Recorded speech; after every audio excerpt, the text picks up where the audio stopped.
Hello and welcome to another Jog Vlog session. This one is going to be looking at coastal landforms. So today we're going to be focusing on the landforms that are created through erosion as the dominant process. But the key thing that I really want you to understand with these erosion landforms is that it's not just erosion that is working to actually create them. And the purpose of the previous lessons you've done with coastal landscapes really is to try and help you have an arsenal of key terms and processes which work together to create certain landforms. Because remember, this whole topic is about the UK's changing landscape, and the UK's landscape changes all the time, and we're going to focus on two areas, coasts and rivers, and how they are changing. And when they are changing, we're looking at things like the features that form, so landforms like today, but we're also looking at what caused that landform to occur in the first place. And when you look back at those last lessons that we've done, we've already looked at geology and how geology can affect certain landforms being created. You've got erosional processes, you've got transportation processes, you've got deposition, you've got geological structure. So is it a discordant coast? Is it a concordant coast? You've got weathering, you've got mass movement, and all of these factors combine essentially, not all of them at once, but several of them will combine to create certain landforms, certain things that you'll find at the coast or in a riverine landscape. So we're going to be focusing on the ones where erosion is the dominant process, but you cannot discount the other processes. And the reasons you can't discount the other processes is because this is a very, very common exam question. I'd say very common. 2 out of the 3 that we have currently have essentially been based around a landform. And what the question says is examine the different physical processes which created this landform. So you need to be aware of not just the erosion factors, the hydraulic action and abrasion. You need to also look at how weathering has affected that landform and how those things have worked together to create your overall cliff or your overall meander if you're looking at rivers, for example. So we're going to be looking at mainly erosional but also other processes and how they create cliffs, wave-cut platforms, headlands and bays, caves, arches, stacks and stumps. Okay, right, so on with it. So these are the 3 kind of landforms that you need to be aware of for this exam board. There are others that exist at the coast, but they are dealt with more at A level. So, you know, landforms of emergence and submergence and things like that. But what you are going to be looking at is the sort of the more basic, the ones that you're more likely to encounter if you were going to the coast, say down in Dorset, for example. So cliffs and wave-cut platforms, that's a good one for you. Cliffs, and everyone knows what cliffs are. They can be composed of hard material like these ones that is resistant and therefore they're steep, or they could be composed of soft geology, which means they're less likely to be as steep, like the ones we find around the coast of East Anglia. So Cromer's cliffs, for example, are very gently sloping because they're made of just pretty mushy material which slumps all the time. But wave-cut platforms essentially is a bit of a legacy left behind after a cliff has actually retreated. So this cliff that you can see in this image here was once all the way out to sea here. And what you can see, this little platform here, is just what's left behind as that cliff has retreated multiple times over time. So we're going to look at how those things form. You're also going to look at bay and headland formations. So here we go, we've got a couple of classic, that's a headland, and these in between the headlands are bays. And this is where discordant coastlines really come into their own as an explanatory factor. And then cave, arch, stack, stump, we've got all those on show here. This is Old Harry Rocks in Dorset, in Swanage. That's a cave. That one is an arch because you can see through the other side. This is a stack, and this is a stump really. There's better examples of stumps though. So there you go, cave, arch, stack, stump formation on this headland. So we're going to learn about how all of these things were formed in using erosion processes, but also other processes working together, as well as that raw ingredients of what geology is, what structure that geology is. So we'll start with the cliffs and wave-cut platforms landforms, and on 365 you will find this sheet as you can see it here, and this is the easy task in the sense that I've completed most of this sheet for you, but you need to complete this one box. Okay, now this one box, there are words or phrases that I'd like you to use to help you complete the missing box, and that will help you explain what's happening in this process. Now, what I haven't got is I haven't got a video to show you, but there should be one saved on 365. But effectively, I'll explain this in a moment. But what I'd like you to do is get this, try and do the task where you complete the missing kind of processes box using the phrases and words I've provided you, and then see how you go, and I'll go through it. So once you're ready and you've got that, pause the screen, and then when you're ready to check your answers, unpause, and I will go through it with you.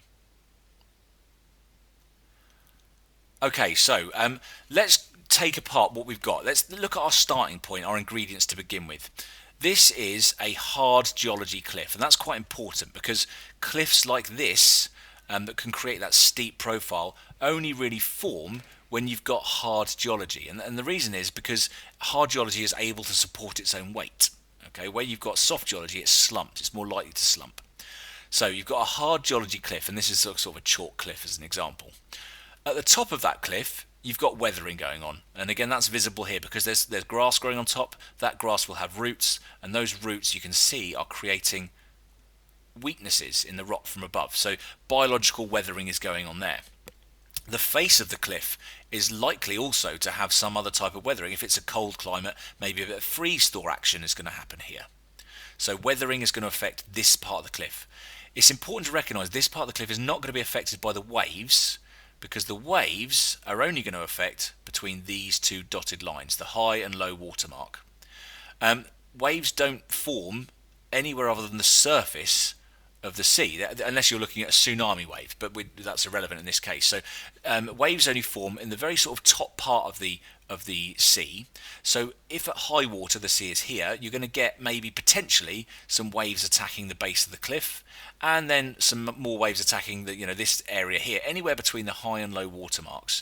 But anywhere below that is safe, because essentially there's no waves there. Now, what we need to start with is we need to essentially look at the base of the cliff. That's where we are. The bottom of the cliff is the base of the cliff. So maybe you should start with saying that at the base of the cliff, destructive waves. So we know destructive waves from the last session. They're waves with high energy, lots of power.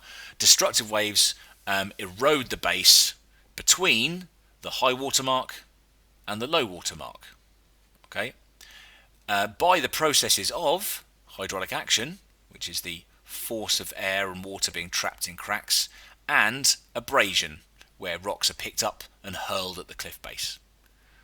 Okay, so we've got at the base of the cliff destructive waves between the high water mark and low water mark attack the base of the cliff by hydraulic action and abrasion, and this undercuts them, or leads to undercutting, and that's what's happening here. It's undercutting, and this has created a feature. This feature is called a wave cut notch. It's literally a notch cut out at the base of the cliff by the waves. That's why they call it a wave cut notch. Now, as a result of that, and I know I'm being very wordy, which is why it's a big box, that has left an overhang, and that overhang is unsupported. And because it's unsupported and there's weathering going on at the top, eventually it's likely to collapse.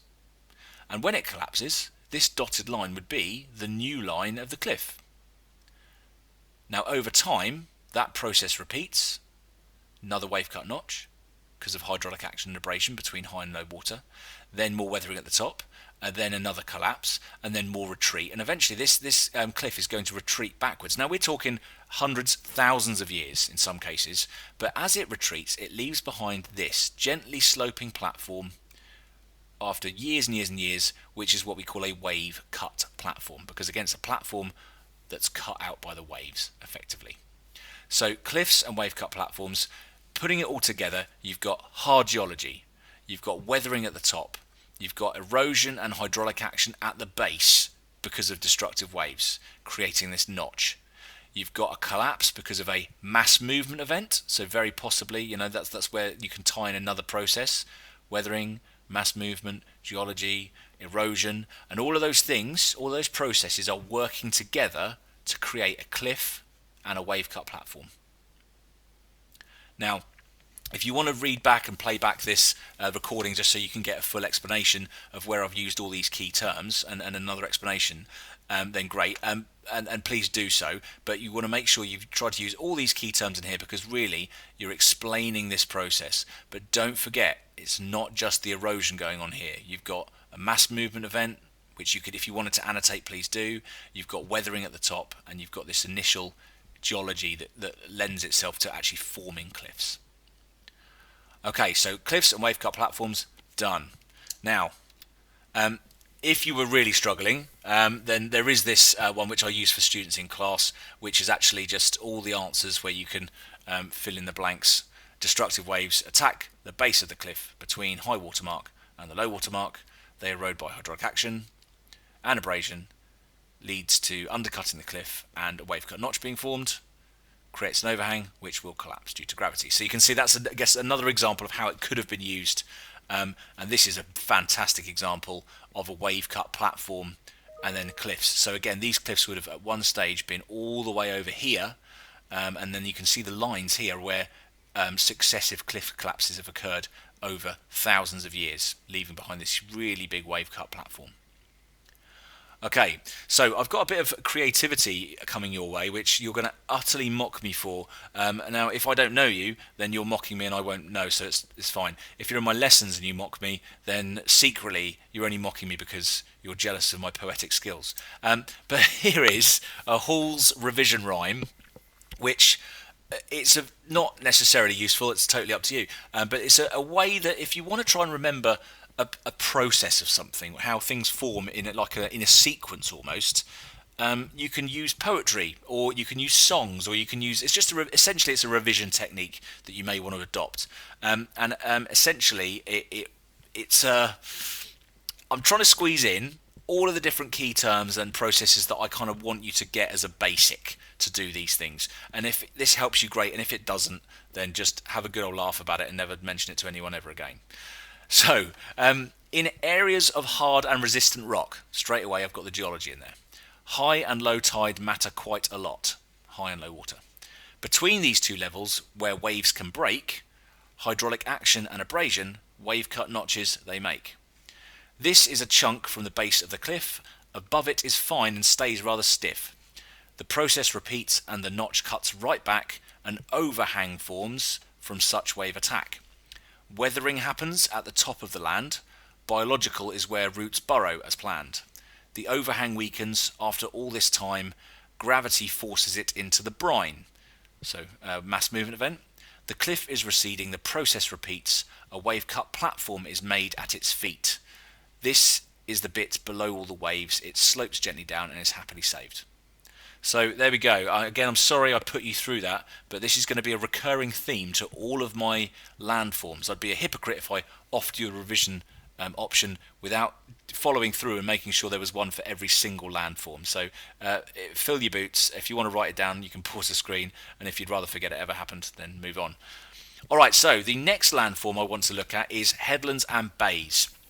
And you'll notice that often landforms occur in sequence. So cliff and wave cut platform is kind of a double in one. And headlands and bays, when you form a headland, you inadvertently form bays as well, or vice versa. So headlands are the bits that stick out. Okay, and a lot of them will often be named after something. And often that name will be head or point. Bays are the bit that come in, and they often also have a little beach in them. And again, that's forms as a consequence of the headlands either side creating shelter, but we'll talk about that a bit more in a second. So headlands and bays, we're going to look at how these are formed, and again there's another handout on 365 for this one, which is again very straightforward, and it's just going to ask you to use the key terms to help complete each section. So there is a video, and again I think it is saved onto 365, but otherwise here's the YouTube video. I'm sure you can find one by searching YouTube if you wanted to. And it's good to think of, again, let's start with our raw ingredients, our geology. So here we've got a discordant coastline. It's got different resistances of rock facing the oncoming waves. So this is obviously the harder rock, the more resistant rock, and this stuff is like a sand or a clay, a less resistant rock. Now as the waves come in, erosion is going to take place because of destructive waves, hydraulic action and abrasion. We know those terms, let's use them. But you're going to get something called differential erosion, because hard stuff erodes slower than soft stuff. That's pretty logical. So over time, you're going to find that the softer material is going to erode faster and create bays. Whereas the harder material is not going to not erode at all, but it's just going to erode more slowly because it's more resistant. So it's able to withstand that erosion much more. And so before you know it, this discordant coastline has created these undulating headlands and bays areas. Now, the other thing about headlands and bays is that once this forms, it can actually kind of prevent further erosion of the bays themselves, because the waves, when they come into the bay, either become less driven by the wind because the headlands shelter them, and that slows the wave energy down, and then they deposit material, because we know that deposition is another process that happens in the sea as waves lose energy. So one way they lose energy is if the wind drops. So when they lose their energy, they drop their sediment, their material, and that can build up a beach. And it can also make a shallower area in the bay, which adds to friction with the waves, which again increases the deposition. So inside bays, you often get some of the lovely beaches that you might find in sort of the Cornish coast. There's some beautiful big sandy beaches that form because deposition is happening there. You don't get beaches where the headlands form, because at this point there's not actually deposition taking place because the waves are able to hit that full tilt. So your handout and your formation needs to look something like this on your handout. So headlands and bays are formed along discordant coasts. So we've got our coastal geology, alternating bands of hard and soft rock, and I've given a couple of examples there. The different rocks have different rates of erosion, so differential erosion, by abrasion, which again explain it, the sandpaper effect and hydraulic action, the force of water and air in cracks in cliffs. Hard rock is worn away less quickly, leaving a headland sticking out into the sea, whereas the softer rock, erosion is quicker and a bay forms. This is known as differential erosion. And then I've just added beaches form in the bay due to constructive waves occurring in the shelter of the bay, or due to deposition. So again, now we've got geology, differential erosion, plus some deposition that forms this bay and headland formation that you see here.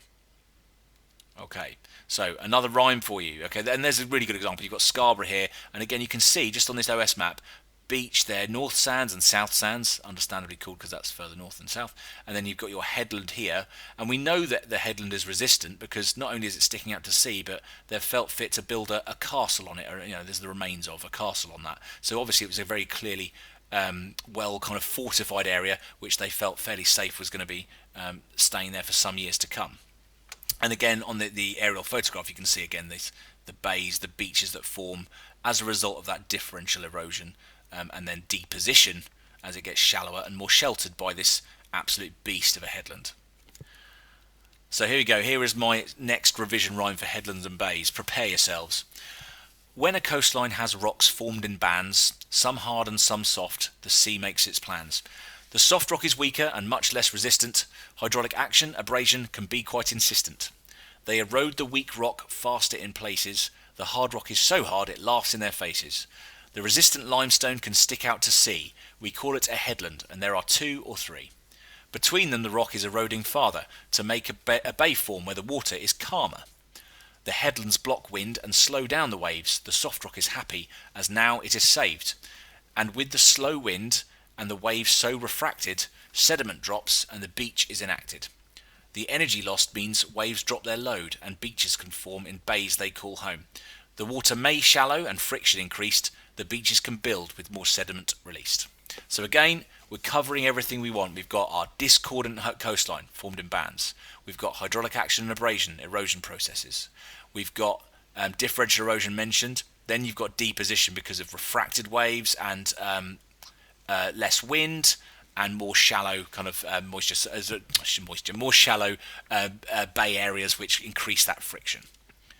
All right, so headlands and bays done. Again, if you want to write that down, feel free. If you want to ignore it, please also feel free.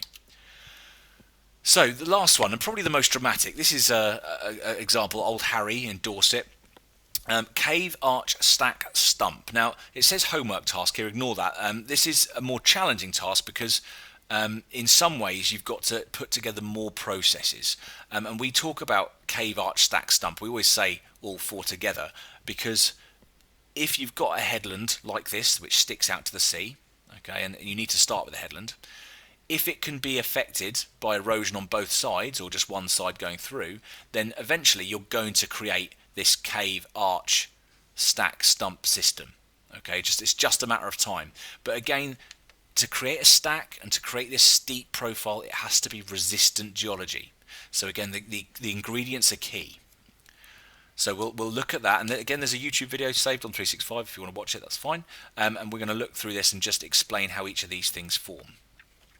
So a diagram like this, or even more simplified one of literally just a line that goes down and a stacked stump, is easy enough to kind of spot. But you need to start really with a fault. Actually, I'm going to go even before then. You need to start with a headland, a resistant band of rock. So this headland is sticking out into sea, but it's really important that it's a headland because it has sea on both sides. If I go back to the bay and headland section, you can see here this headland has got sea on both sides. It happens to be a very big headland, but it's a headland nonetheless. These headlands and bays here, again, they've got sea that can attack both sides of the headland, and that's really critical when you look at this cave arch stack stump formation, because the sea has to be able to break through it eventually to create this arch. If you don't have the ability to go through the other side, you won't be able to see through it and see the other side, so an arch won't be created. So you start with a joint or a fault, and the reason you start with that joint or a fault is because we know that a headland, by definition of it being a headland, is resistant rock, so it has to have these little faults in them, these cracks, because those cracks can be exploited by a specific type of erosion which exploits air and cracks in cliffs and headlands. It's hydraulic action. So your first explanation really needs to talk about how hydraulic action creates or widens joints or faults in a headland into a cave over time. Now that process can continue either both sides or just on one side, and eventually if it breaks through the other side of a headland, you will then have an arch that you could walk through. Cave you can't walk through, arch you can. Now the top of the arch is now not affected by hydraulic action. It's not touching it. It's above the sea. So another process is at work here. On the headland is lots of grass and maybe birds or animals burrowing or whatever it might be. So you're going to have biological weathering going on. And eventually that biological weathering is going to weaken the top of the arch. And then a mass movement event is going to take place because gravity is going to take over, and that top of the arch is going to collapse into the sea. And when it does, it leaves behind a stack on one side, the headland on another, and where the arch used to be. And that's how a stack is formed, which eventually then gets eroded at the base, a bit like a cliff, a wave cut platform, and that will collapse into the sea and leave behind a stump. Okay, so you have to start with a headland of hard geology. It has to have a fault in it, and then erosion by hydraulic action forms a cave that continues to form an arch. Biological weathering at the top and a mass movement event will create a stack and then a stump. Okay, again, there's plenty of videos that will explain that on YouTube if you want to find some, if you're struggling. So it says take a double page in your books to complete a diagram. It is worthwhile you doing that, and again there is this video that I could click on the link here, but it's a time for geography video. They're fantastic, those. But again, try and make sure you cover everything. So don't just draw a diagram, label it, label the features: joint, fault, cave, arch, stack, stump. Then try and in sequence explain using all the kind of ingredients that we want to use to how the features were formed. So don't just start by saying, oh, there's a crack and it's hydraulic action. Start with the headland, the resistant geology. Start with that process first. Then add in your hydraulic action and abrasion. Then talk about the weathering at the top and the mass movement event. And all the while you're going to then build up how different processes are working together to create a sea stack or a stump or whatever it might be.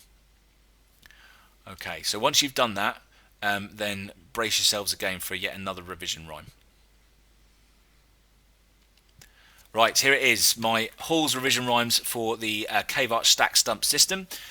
So start with a headland when you explain these features. We've told you before, listen to your teachers.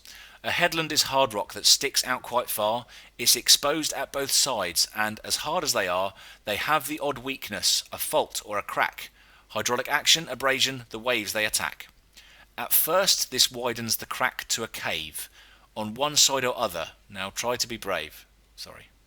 The cave is made wider and happens both sides, deeper and deeper, good places to hide. Over long times they meet back to back. An arch is now formed. Next stop is a stack. Weathering weakens the arch at the top, slowly but surely, and never will stop, until after time the top starts to crumble, gravity making it fall down and tumble. Old Harry is left, but waves at the base, and weathering wipe the smile from his face. As soon he'll be gone, his life just a stump. His wife once was proud, but now just a lump. Okay, I'm actually a little bit proud of that one, so try not to mock me too much. Alright, so that actually is the final erosion landform that you need to be getting notes on. So hopefully by the end of this session, or now you've finished this session, you've got decent notes that combine different processes, geology, weathering, mass movement, erosion, whatever, together, and talk about how they operate together to create and change the UK's coastal landscapes to create these features. Okay. Next session we're going to be looking at how landforms are created where the dominant process is not erosion but is transportation and deposition, where those two are the dominant processes, and what features we get as a result of that at the coast. Okay, so thank you for listening, and I will see you next time.